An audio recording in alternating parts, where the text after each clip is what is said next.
Hello friends, मेरे digital classes में आप लोग का बहुत बहुत फिर से नए सेशन में स्वागत करता हूं।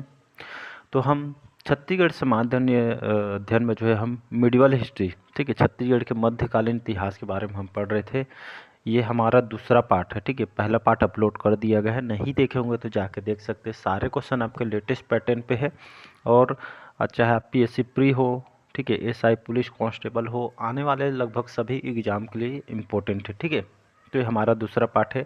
आपसे रिक्वेस्ट है, पहला पार्ट देखिए, उसके बाद दूसरा पार्ट देखिए, ठीक है। कौन कौन सा चैप्टर पढ़ेंगे वहाँ पे पूरा बताया हुआ है, ठीक है। तो पिछले सेशन में 10 क्वेश्चन मैं कवर कराया था, ठीक है। तो यहाँ से हम आगे बढ़ेंगे। आज का क्वेश्चन देखें, ठीक है। तो आज का क्वेश्चन है हमारा 11वां क्वेश्चन है कि निम्नलिखित कथनों को पढ़िए, ठीक है। और एक क्वेश्चन आया भी है सीएमओ के पेपर में, तो कथन को पढ़ना है क्योंकि इस टाइप के क्वेश्चन आजकल बहुत ज़्यादा पूछे जा रहे हैं, ठीक है। तो पहला है कि जो है कलचुरी प्रशासन में राजा का अधिकार सीमित होते थे। प्रशासन के विभागों का दायित्व ये जो है अमात्य है, अमाल्य नहीं, अमात्य मंडल था। थर्ड है कि राज्य जो है गढ़ों में विभाजित था तथा प्रत्येक गढ़ में 84 ग्राम होते थे। ये क्वेश्चन आया हुआ है, आपके पीएससी में भी आया हुआ है, ठीक है। तो ये लगभग 84 में, मतलब एक गढ़ में अलग अलग गढ़ों में विभाजित होता था और प्रत्येक गढ़ में 84 ग्राम होते, ठीक है। तो कूट यहाँ पे दिया गया है, ठीक है। तो यहाँ पे ऑप्शन में ए बी सी डी यहाँ पे दिया गया है, ठीक है। 1 2 3, 1 2 2 3 या 1 4। तो इस टाइप के क्वेश्चन को कैसे बनाऊँ, आप पूरा डिटेल पढ़े रहेंगे तभी यहाँ पे जो है आप कवर कर पाएंगे। ऐसे को जो क्वेश्चन है ठीक, यहाँ पे जो आंसर हो जाएगा इसका सी ऑप्शन हो जाएगा, ठीक है। 2 और 3, ठीक। तो प्रशासन के विभागों का जो दायित्व है यहाँ पे अमात्य मंडल था जो है, और राज्य जो है गढ़ों में विभाजित था और प्रत्येक गढ़ में कितने ग्राम होते थे, तो 84 गांव होते थे, ठीक है। इसका आंसर हो यहाँ पे जो है 2 3, मतलब इसका जो है सी ऑप्शन यहाँ पे करेक्ट आंसर हो जाएगा। तो यहाँ पे जो है जो कलचुरी प्रशासन कल बताया था, यहाँ पे राजा का अधिकार सीमित नहीं होते थे, ठीक है। तो इसको आपको याद रखना है। नेक्स्ट क्वेश्चन देखते हैं। अगला क्वेश्चन है 12वां क्वेश्चन की छिंदक नागवंश, ठीक है। 12वां क्वेश्चन है छिंदक नागवंश का शासन काल है 1023 से 1324, 1056 से 1078 या 1090 से 1120 या 1089 से 1105। इसका जो आंसर यहाँ पे, इसका जो आंसर हो जाएगा 1023 से लेकर 1324 ईस्वी तक, ठीक है। छिंदक नागवंश में जो है शासन काल रहा है, ठीक है। और राजधानी, ठीक है, राजधानी जो है चक्रकोट, ठीक है। बारसूर क्षेत्र जो दंतेवाड़ा, ये जो है इनकी जो है राजधानी, ठीक है। शासकों, ठीक है, जो है इनको जो जितने भी छिंदक नागवंश है, ठीक है, इनको जो है शासकों के द्वारा भगवती पुरेश्वर की उपाधि ये जो है इनके द्वारा धारण की गई थी, ठीक है। इसके छिंदक नागवंशियों को जानकारी कहाँ से प्राप्त होता है, तो एर्राकोट से जो प्राप्त तेलुगु और टेमरा जो शिलालेख से जो है यहाँ से जो है प्राप्त सती स्मारक यहाँ से प्राप्त हुए हैं। इनके जो ध्वज है सर्प चिन्ह है, प्रमुख राज चिन्ह बाघ, बाघ जो शावक है इनके राज के लिए जो है, ठीक है, राजपाट के लिए जो चिन्ह का उपयोग करते थे। इसके प्रमुख शासक की बात करूं तो आपका नृपति भूषण, नृपति भूषण कौन है, इसके फाउंडर है, फाउंडर मतलब संस्थापक है, ठीक है। धारावर्ष, मधुरांतक, सोमेश्वर प्रथम, कन्हर देव प्रथम, ये जो है इस वंश के प्रमुख शासक हैं। तो इसको आपको याद रखना है, ठीक है। नेक्स्ट क्वेश्चन देखते हैं। चलिए अगला क्वेश्चन देखते हैं। गंग महादेवी, गंग महादेवी का एक जो शिलालेख कहाँ से प्राप्त हुआ है, टेमर, बारसूर, त्रिलंग या इनमें से कोई नहीं। तो इसका जो आंसर हो जाएगा यहाँ पे बारसूर, ठीक है। तो यहाँ से जो है गंग महादेव, ठीक है, इसको याद रखिएगा। तो ये जो बारसूर है, जो दंतेवाड़ा क्षेत्र है, यहाँ पे जो है गंग महादेवी, ठीक है, या इनको गंगा महादेवी बोलते हैं। तो इनका जो शिलालेख यहाँ से बारसूर से प्राप्त हुआ है। ये आपका गंग महादेवी नहीं है, ये आपका गुंड महादेवी है, ठीक है। यहाँ पे गुंड महादेवी है, ठीक है। टाइपिंग मिस्टेक हो गया है, तो गुंड महादेवी है। मतलब जो है इस वंश में जो है जब छिंदक नागवंश बढ़े, इसी में जो है कलचुरी शासक जाज्जलदेव प्रथम ने इन्हें पराजित किया और इनके पूरे परिवार को बंदी बनाकर रतनपुर ले गए। किंतु इनकी माता थे गुंड महादेवी, इनके कहने पे इसको जो है छोड़ दिया गया था, ठीक है। तो इसको आपको याद रहती है, आपका गुंड महादेवी है। तो इसके जो शिलालेख जो है दंतेवाड़ा बारसूर से यहाँ से प्राप्त हुआ। अगला क्वेश्चन चलिए देखते हैं। निम्न में से काकती वंश के शासक है अन्नमदेव, हमीरदेव, भैरमदेव, ये सभी हैं, ठीक है। तो अभी मैंने बताया जो है काकती वंश के शासक, ठीक है, ये जो है संस्थापक कौन है, तो ये आपका अन्नमदेव। संस्थापक पूछे तो अन्नमदेव, फिर बाकी जो है अन्नमदेव। अंतिम शासक के आपका कौन है, तो प्रवीर चंद्र भंजदेव है। तो इसको आपको याद रखें, अन्नमदेव, हमीरदेव, भैरमदेव, ठीक है। देवदेव लास्ट में आया, समझ जाइएगा, काकती वंश के शासक हैं। तो ये सभी जो है काकती वंश के शासक हैं। लगभग 1924 से लेकर 1961 तक, ठीक, इनका शासनकाल रहा है। ठीक है, बस्तर में सर्वाधिक लंबे समय तक जो है शासन करने वाली कौन सी वंश है, तो ये आपका काकती वंश है। ठीक है, शासन क्षेत्र आपका बस्तर रहा है, तो इसको आपको याद रखना है। इसका डी ऑप्शन जो है करेक्ट आंसर हो जाएगा। चलिए अगला क्वेश्चन देखते हैं। निम्न में से कौन सा जो एक कथन यहाँ पे असत्य है उसको बताना है। ठीक है, तो पूर्व मध्य युग में छत्तीसगढ़ सबसे शक्तिशाली राज्य जो कलचुरियों ने स्थापित किया था। बी है रत्नदेव के जो है रतनपुर की स्थापना उसे राजधानी बनाया था। सी है ठीक है, रतनपुर का सर्वाधिक शक्तिशाली कलचुरी राजा कौन था, जाज्जल्य प्रथम था। या उपरोक्त में से कोई नहीं। तो यहाँ पे इसका जो आंसर हो जाएगा उपरोक्त में से कोई नहीं। ठीक है, तो यहाँ पे कोई भी कथन यहाँ पे असत्य नहीं है। ठीक है, तो ये आपका ए बी सी ये सभी जो है कथन यहाँ पे आपका सही हो जाएगा। ठीक है, तो उपरोक्त में से कोई नहीं, इसका जो है आंसर यहाँ पे हो। आगे देखते हैं, रतनपुर के किस कलचुरी राजा के जो सेनापति कौन थे, ये आपका जगतपाल है, न कि जुगपाल देव। ठीक है, जगतपाल देव ने राजिम में राजूलोचन मंदिर का पुनरुद्धार किया था। ठीक है, या जीर्णोद्धार किया था। ये छत्तीसगढ़ सीएम में और बहुत सारे एग्जाम में आया हुआ है।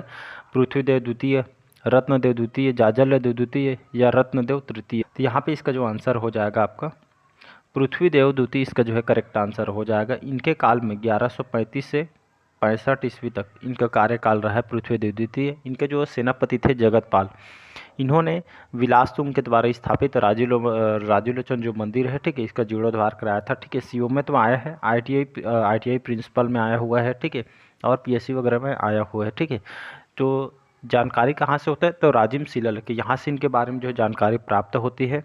सर्वाधिक अभिलेख जो है प्राप्त है इन्हीं की है, लगभग 13 शिला मतलब जो है अभिलेख इनके जो है प्राप्त हुए हैं पृथ्वीदेव द्वितीय के। इनके द्वारा स्वर्ण और रजत सिक्के जो है जारी किए गए थे। इनके शासनकाल में रतनपुर किले का जो है निर्माण किया गया था, गज किला के नाम से जाना जाता है, जिसमें रावण ऐसी मूर्ति जो है स्वयं के सिर काट ऐसे करके यहाँ पे बताया गया है। तो बहुत सारे ये जो इनके द्वारा यहाँ पे काम करवाया गया। अगला क्वेश्चन देखते हैं, छत्तीसगढ़ का पहला मुस्लिम आक्रमण कौन था, जहांगीर, कुतुब शाह, शाहजहाँ या महमूद खिलजी था।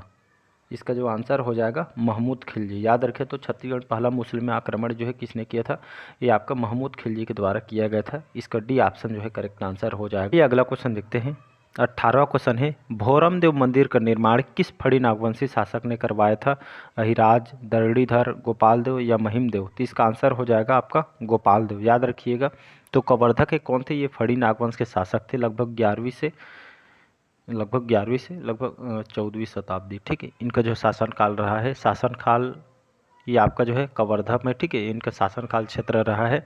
इसके संस्थापक कौन है, अहिराज इसके संस्थापक है। इस वंश के जो है अंत के समय में कलचुरियों के अधीन शासन किए हैं। वही मैं गोपाल देव की बात करी, इन्होंने 11वीं शताब्दी में मतलब 1089 ईस्वी में जो है 11वीं शताब्दी में कवर्धा में छपरी के ग्राम में भोरमदेव मंदिर का निर्माण कराया था। और भोरमदेव मंदिर के यहाँ के जो कलाकृतियों मूर्तियों के कारण यहाँ पे जो है बहुत ही प्रसिद्ध है, कला का तीर्थ माना जाता है। गोपाल देव के जो सहयोगी थे लक्ष्मण देव राय, इनके सहयोगी के रूप में काम भी किए हैं।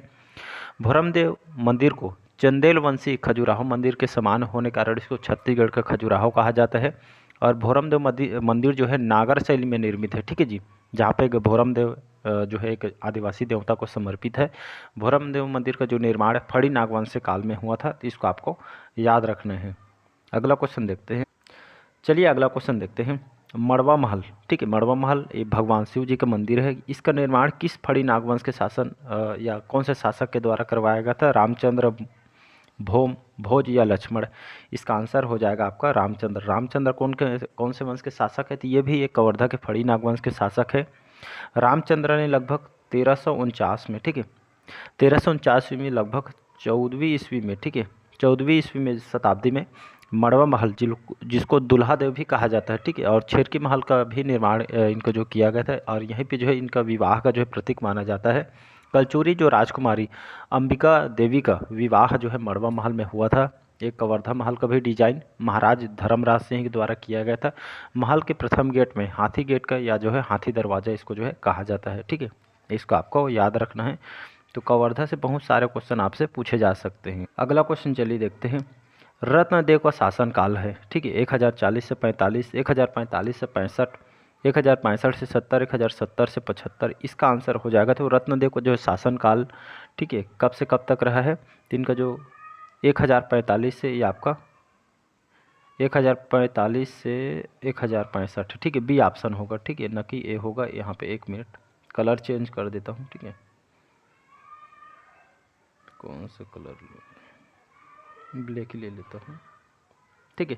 तो यहाँ पे इसका जो आंसर हो जाएगा 1045 से लेकर 1065 तक इनका जो है ये रत्नदेव प्रथम है, ठीक है, या रत्नदेव या रत्न प्रथम, इनका जो है शासन काल 1045 से 1065 तक है। क्या डेट आपसे पूछा नहीं जाएगा, ठीक है, अगर पूछे तब भी इसको जो है बताना पड़ता है, ठीक है। तो 1045 से 65 तक ये इनका जो है शासन काल रहा है। इन्होंने, ठीक है, जो है किसको राजधानी बनाई थी, तो इन्होंने रतनपुर, ठीक है, रत्नपुर, इन्होंने 1050 में, ठीक है, 1050 ईस्वी में रतनपुर नगर की स्थापना की। ये मेंस 2011 के पेपर में आया हुआ है, ठीक है। और व्यापम महिला पर्यवेक्षक, बहुत सारे व्यापम के एग्जाम आए। इन्होंने तुमाड़ के स्थान पर रतनपुर को अपनी राजधानी बनाया। तुमाड़ राजधानी से किसने किसने शासन किया है, तो आप एक तो कलिंग राज ने, दूसरा कमल राज और तीसरा आपका रत्नदेव, इन्होंने यहाँ पे छत्तीसगढ़ पे शासन किए हैं। कोमोमंडल अधिपति वजुवर्मन की जो कन्या नोनल्ला से इनका जो है विवाह हुआ था। इन्होंने जो है महामाया मंदिर रतनपुर जो 11वीं शताब्दी में महिषासुर मर्दनी जो लाफागढ़ में, इसका जो निर्माण इन्होंने कराया था, ठीक है, लाइब्रेरियन वगैरह में पीएससी में आया हुआ है।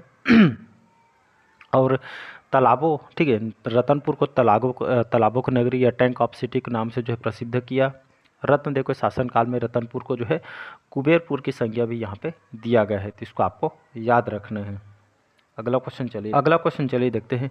लखनेश्वर मंदिर, ठीक है, लखनेश्वर मंदिर का जीर्णोद्धार किसने कराया था, तो ये आपका रत्नदेव तृतीय, प्रतापमल, बहारशाह या कल्याणशाह। तो इसका आंसर हो जाएगा, तो इसका जो आंसर हो जाएगा आपका प्रतापमल, ठीक। तो लखनेश्वर मंदिर का जो है जीर्णोद्धार ये प्रतापमल ने कराया था, ठीक। ये आपके रतनपुर के ये भी जो है ये जो है कलचुरी वंश के शासक थे, इसको आपको याद रखना है। और इन्होंने, ठीक है, इनके जो है शासनकाल 1098 से लेकर 1222 तक इनके शासनकाल, इन्होंने गोल और षटकोणी सिक्के जारी किए थे, तो इसको आपको याद रखना है। प्रतापमल के बाद 200 वर्षों तक जो है शासनकाल स्पष्ट जानकारी यहाँ पे नहीं मिलती है, इसको भी याद रखना है। इनके बारे में बहारशाह के बारे, बहारेंद्र शाह बोलते हैं इनको, ठीक है, ये कोसगाई कोरबा को इन्होंने राजधानी बनाया था, ठीक है। तो इन्होंने, बहारेंद्र शाह ने रतनपुर के स्थान पर छुरी कोसगाई का निर्माण कराया और कोषागार की स्थापना इन्होंने की थी, ठीक है। तो इसको आपको याद रखना है।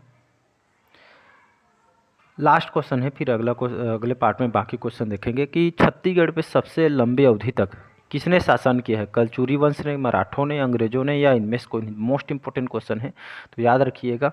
तो छत्तीसगढ़ में कलचुरी वंश पढ़ेंगे तो, ठीक है, इनका 1000 से लेकर 1741 तक छत्तीसगढ़ में मतलब सर्वाधिक समय तक शासन करने वाली वंश कौन है, तो ये आपके छत्तीसगढ़ में कलचुरी वंश है। कैसे, आपका कलिंग राज इसके संस्थापक है। अंतिम शासक रघुनाथ सिंह है, ठीक है। राजधानी तुमाड़ से कलिंग राज ने, रतनपुर से रत्नदेव प्रथम ने, छुरी कोसगई से बहारेंद्र शाह, ठीक है, राजधानी इन्होंने बनाई थी।